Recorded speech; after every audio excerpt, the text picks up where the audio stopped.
अस्सलाम वालेकुम dear students, welcome to another video. आज की इस वीडियो में हम बायोलॉजी 9th क्लास की बायोलॉजी के सेकंड चैप्टर बायोडायवर्सिटी का एक टॉपिक पढ़ेंगे, क्लासिफिकेशन। टॉपिक का नेम है क्लासिफिकेशन।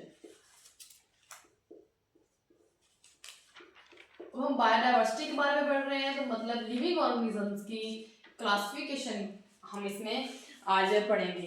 क्लासिफिकेशन, अब क्लासिफिकेशन करने के लिए जानदारों का होना जरूरी है। अगर हमारे पास जानदार होंगे तो तब हम उनको क्लासिफाई करेंगे। तो अब तक जो डिस्कवर हो चुके हैं वो हैं 2 मिलियंस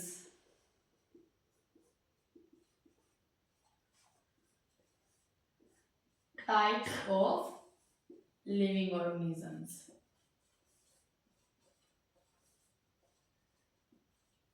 कितनी 2 millions types of living organisms की अब तक डिस्कवर हो चुकी हैं। हम ये नहीं कह रहे कि 2 मिलियंस उनकी तादाद है, हम कह रहे हैं इसमें कि 2 मिलियंस टाइप्स यानी कि 2 मिलियन उसकी इकसाम जो है जिंदा जानदारों की वो अब तक डिस्कवर हो चुकी हैं। अब इस 2 मिलियन में 0.5 मिलियन जो हैं वो क्या है, प्लांट्स। अब प्लांट्स भी लिविंग ऑर्गेनिजम्स का हिस्सा है, तो 0.5 मिलियन टाइप्स किसकी हैं, प्लांट्स की यानी कि पौधों की। जबकि रिमेनिंग यानी कि 1.5 मिलियन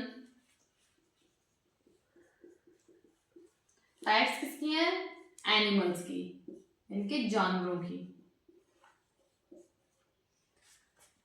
2 मिलियन डिस्कवर हो चुकी हैं अब तक लिविंग ऑर्गेनिजम्स की टाइप्स, जिनमें से 0.5 मिलियन किसकी हैं, प्लांट्स की, जबकि 1.5 मिलियन टाइप्स एनिमल्स की हैं। हर साल जो बायोलॉजिस्ट हैं वो नई टाइप्स डिस्कवर करते हैं लिविंग ऑर्गेनिजम्स की, लेकिन अब तक, और ये बहुत छोटा हिस्सा है, स्मॉल हिस्सा है हमारी अर्थ पर जो लिविंग ऑर्गेनिजम्स मौजूद हैं उनका, क्योंकि अब तक सारे जो लिविंग ऑर्गेनिजम्स हैं अब तक डिस्कवर नहीं हुए। मैंने पहले भी एग्जांपल दी थी अमेज़न फॉरेस्ट की, अमेज़न फॉरेस्ट जो कि अफ्रीका में वाक़ है। अब अगर हम किसी चीज की बात करते हैं उसको 100% लेते हैं, 100%, लेकिन इसका 25% हिस्सा डिस्कवर हुआ है, 25% हिस्सा डिस्कवर हुआ है, जबकि 75% जो इसका हिस्सा है वो अभी तक अनडिस्कवर, मतलब किसी ने डिस्कवर नहीं किया, वहां तक कोई पहुंचा नहीं है। जब वहां तक कोई पहुंचा ही नहीं है तो पता कैसे लगेगा वहां पर कौन कौन सी स्पीशीज रहती हैं। तो इस हिसाब से ये जो 2 मिलियन स्पीशीज हैं ये सिर्फ एस्टिमेटेड है, या फिर ये वो स्पीशीज हैं जो अब तक डिस्कवर हो चुकी हैं। अभी तक बहुत कम हिस्सा डिस्कवर हुआ है, बाकी जो बायोलॉजिस्ट हैं वो हर साल न्यू स्पीशीज डिस्कवर कर रहे हैं। अब मेन जो टॉपिक है हमारे पास क्लासिफिकेशन। क्लासिफिकेशन की डेफिनेशन क्या है, क्लासिफिकेशन जो है basically is the process in which living organisms are divided into groups. किस चीज की बेस पर, बेस्ड ऑन देयर सिमिलैरिटीज और डिससिमिलैरिटीज, उनके अंदर जो मुशाबियत पाई जाती है और उनके अंदर जो इख्तलाफात पाए जाते हैं उनकी बिना पर जानदारों को ग्रुप्स में या फिर सब ग्रुप्स में तकसीम करने के अमल को हम क्या कहते हैं, क्लासिफिकेशन। तो हम क्या लिखेंगे, classification is the process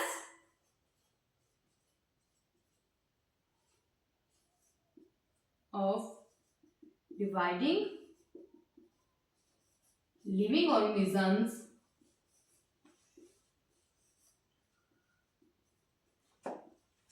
into groups or subgroups।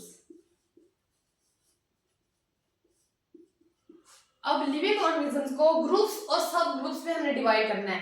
किस चीज की बेस पर डिवाइड करना, अब डिवाइड तकसीम करने की भी कोई बेस होनी चाहिए कि हम किस चीज को मद्देनजर रखते हुए उनको अलग अलग ग्रुप्स में रख रहे हैं। तो हम डिवाइड करते हैं, इनको डिस्ट्रीब्यूट करते हैं ऑन द बेस ऑफ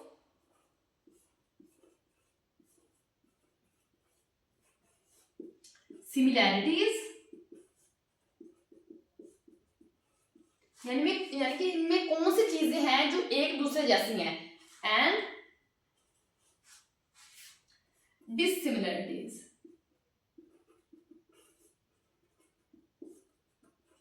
यानी कि इनमें कौन सी ऐसी चीजें हैं जो एक दूसरे से मुख्तलिफ हैं। फिर उन सब चीजों को मद्देनजर रखते हुए जो ऑर्गेनिजम्स एक दूसरे से मतलब सिमिलैरिटीज शो कर रहे होते हैं उनको हम एक ग्रुप में रखते हैं, जबकि जो डिससिमिलैरिटीज शो कर रहे होते हैं, जो इख्तलाफात शो कर रहे होते हैं, हम उनको अलग ग्रुप में उस ग्रुप के साथ रखते हैं या फिर उस सब ग्रुप में रखते हैं जिसमें उसके सिमिलैरिटीज वाले ऑर्गेनिजम्स हों। नेक्स्ट इसमें जो है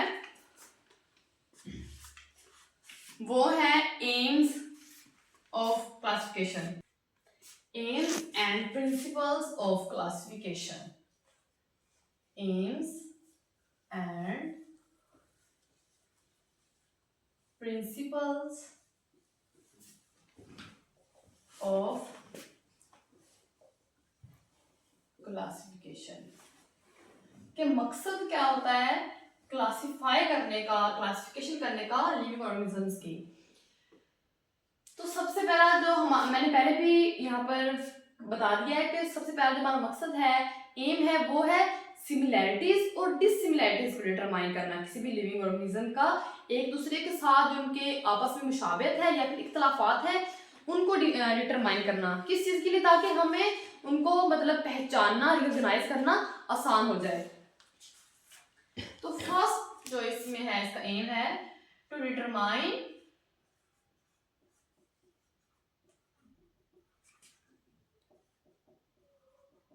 similarities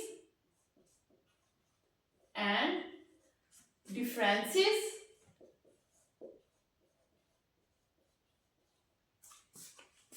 among living organisms, जानदारों के दरमियान उनके सिमिलैरिटीज और डिफरेंसेस को डिटरमाइन करना हमारा जो सबसे पहला एम है क्लासिफिकेशन का। इस वजह से हम इनको क्लासिफाई करते हैं ताकि हमें रिकॉग्नाइज करना आसान हो जाए कि इसकी सिमिलैरिटीज दूसरे जानदारों के साथ, मतलब अगर एक ग्रुप में है तो मतलब उनकी जो सिमिलैरिटीज हैं वो ज्यादा होंगी, आपस में मुशाबहत रखते होंगे। उसके बाद जो दूसरा इसका एम है to find out evolutionary relationship,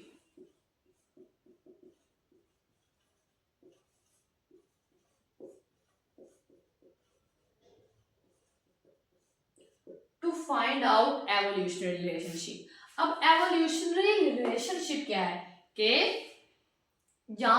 किसी जानदार के अबाव व इजाद के बारे में। अब अगर हम अकेले एवोल्यूशन की बात करें तो एवोल्यूशन की डेफिनेशन होती है the gradual change with the passage of time, कि आहिस्ता आहिस्ता किसी चीज में तब्दीली आना वक्त के साथ साथ।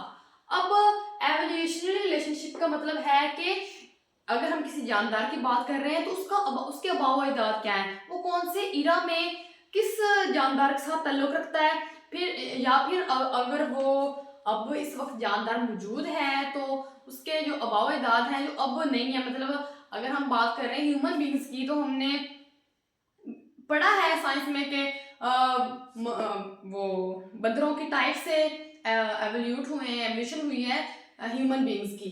तो क्लासिफिकेशन का एक और एम होता है to find out evolutionary relationship. Evolutionary relationship आपस में जानदार किस हद तक, क्या इन जानदारों का जो हम जिस ऑर्गेनिज्म की बात कर रहे हैं उनका अबाव इजाद सेम है तो उनको हम डिटरमाइन करके उनकी क्लासिफिकेशन कर सकते हैं। उसके बाद जो साइंटिस्ट हैं वो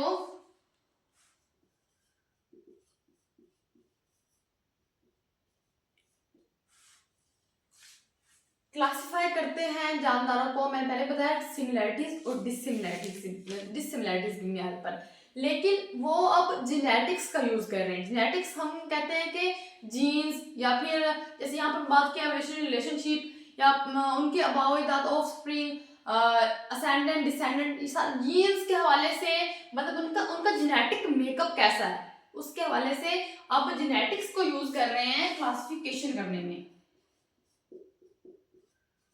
जेनेटिक्स को यूज कर उनका जेनेटिक मेकअप देख कर के मतलब जेनेटिकली उनमें कौन से चेंजेस हैं, कौन सी सिमिलैरिटीज हैं, कौन सी डिससिमिलैरिटीज हैं, कौन सी डिफरेंसेस हैं, उसके बिना पर वो जेनेटिक्स को यूज करके वहां से इंफॉर्मेशन गेन करते हैं। मतलब जेनेटिकली इनमें कौन सी सिमिलैरिटीज हैं, फिर उस इंफॉर्मेशन की बिना पर वो देखते हैं उनके फंक्शन और उनके स्ट्रक्चर में कौन सी सिमिलैरिटीज और डिसिमिलैरिटीज हैं। इस इंफॉर्मेशन ख्याल लेकर फिर वो देखते हैं कि स्ट्रक्चर और फंक्शन में, ऑर्गेनिजम्स के स्ट्रक्चर और फंक्शन में कौन सी सिमिलैरिटीज और डिसिमिलैरिटीज हैं। ये थे AIIMS and principles of classification.